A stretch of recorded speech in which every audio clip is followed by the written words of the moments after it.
जी हाँ दोस्तों, मैं आज मोटर के आरपीएम के बारे में बताने वाला हूँ। मोटर के आरपीएम किस अनुसार आप लोग को रखना है। अगर आप लोग मोटर से चक्की चलाते हैं तो आरपीएम अगर आप मोटर का सही कर लेते हैं तो आपका होता क्या है कि माल सही से खींचेगा और मोटर पर दबाव कम बनता है। आरपीएम की यही एक सुझाव होता है और थोड़ा सा ये होता है कि बिजली बिल थोड़ा कम आता है। तो मैं एक छोटा सा वीडियो बना के रखा हूँ इस चैनल पे 7.5 HP मोटर और 16 इंची आटा चक्की के बारे में, जो कितना आरपीएम पे चलाना चाहिए। उसके बाद में मैं ये भी बता के रखा हूँ कि 10 HP मोटर और 18 इंची आटा चक्की के आरपीएम जो होता है उसके बारे में मैं बताऊंगा। और उसके बाद 15 HP जो होता है मोटर, 20 इंची चक्की होती है, उसके बारे में आज बताने वाला हूँ। देखिए होता क्या है कि अगला आप लोग आरपीएम ढंग से मेज़रमेंट करके रखते हैं तो माल सही खींचेगा और मोटर पर दबाव कम पड़ता है। सबसे बड़ा रीज़न होता है आरपीएम। तो अगर 10 HP का अगर आप लोग के पास में मोटर है, 18 इंच का चक्की है, तो 800 से लेकर 800 और 900 के बीच में आरपीएम रखिएगा। तो आप लोग को होता क्या है कि माल ढंग से खींचेगा, पिसाई भी ढंग से होगा और उसके बाद मोटर पर दबाव भी कम पड़ेगा।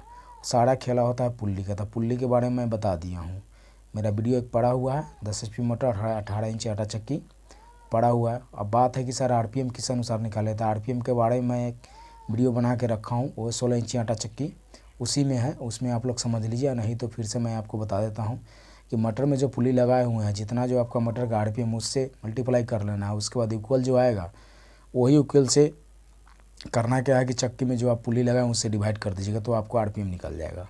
सेम वही आरपीएम होता है। तो उसी आरपीएम के बारे में बता रहा हूँ। आरपीएम अगर 15 HP का मोटर आपके पास में 1440 आरपीएम का है तो उसको भी वही काम करना है। उसको थोड़ा सा करना क्या है कि 850 से लेकर 950 के बीच में आरपीएम रख दीजिएगा तो सही से चलेगा और बिजली बिल कम आता है। यही आरपीएम का खेला है। अगर आप लोग आरपीएम ढंग से मेजरमेंट करके रखते हैं तो माल सही से खींचेगा, आटा पिसाई भी सही होगा, लोड भी लेगा चक्की और मोटर पर दबाव भी कम पड़ेगा, क्योंकि सारा खेला है आरपीएम का।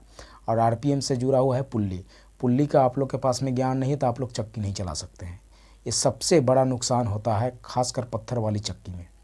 इसलिए अगर पत्थर वाली चक्की आप लोग खोलना है तो आरपीएम का सबसे बड़ा खेला जो है आप लोग देख लीजिए कहीं से, या किसी चक्की वाले से पूछ लीजिए।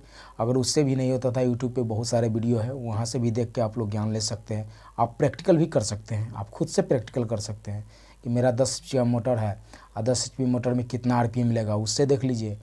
उसके बाद उससे नहीं होता 15 HP पर देख लीजिए। ये सारा चीज़ सब कुछ अवेलेबल है, कहीं भटकने की कोई ज़रूरी नहीं है। इसलिए अगर आप लोग नए चक्की खोल रहे हैं तो आरपीएम का सबसे पहले मेजरमेंट कर लीजिए। पहले सोच लीजिए कितना आरपीएम का मुझे चक्की चलाना है, माल कितना टानेगा। अगर आप लोग के पास में माल सही से टानेगा तभी तो आप 2 रुपया कमा पाएंगे। माल ढंग से टानेगा नहीं। 10 HP मोटर रख लिए, 18 इंची चक्की रख लिए, 1.5 कुंटल माल पीसिएगा तो 1.5 कुंटल में कितना कमा लीजिएगा। अभी हम लोग के यहाँ रेट चलता है 1.5 रुपये के जी। 1.5 रुपये के जी घंटा में खूब पीसेंगे, 1.5 कुंटल पिसाई होगा।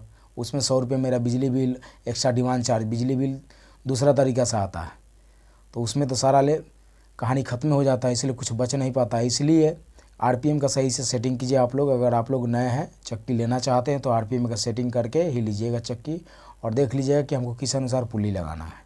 तो आप लोग को हम बता दिए कि 10 HP 800 से लेकर 900 के बीच में आरपीएम रखना है, आपका माल टानेगा। और उसके बाद 15 HP का जो मोटर है उसमें आपको 850 से लेकर 950 के बीच में आरपीएम रखना है। माल सही से टानेगा और पिसाई भी ढंग होगा और माल भी एकदम पूरा महीन निकलता है। आटा पीछे का तो पूरा महीन निकलता है। इसलिए आप लोग धोखाधड़ी के चक्कर में मत पड़िए। अगर आप लोग को वीडियो अच्छा लगा हो तो चैनल को सब्सक्राइब और वीडियो को लाइक कीजिएगा। चलिए तो मिलते हैं नेक्स्ट वीडियो में। धन्यवाद।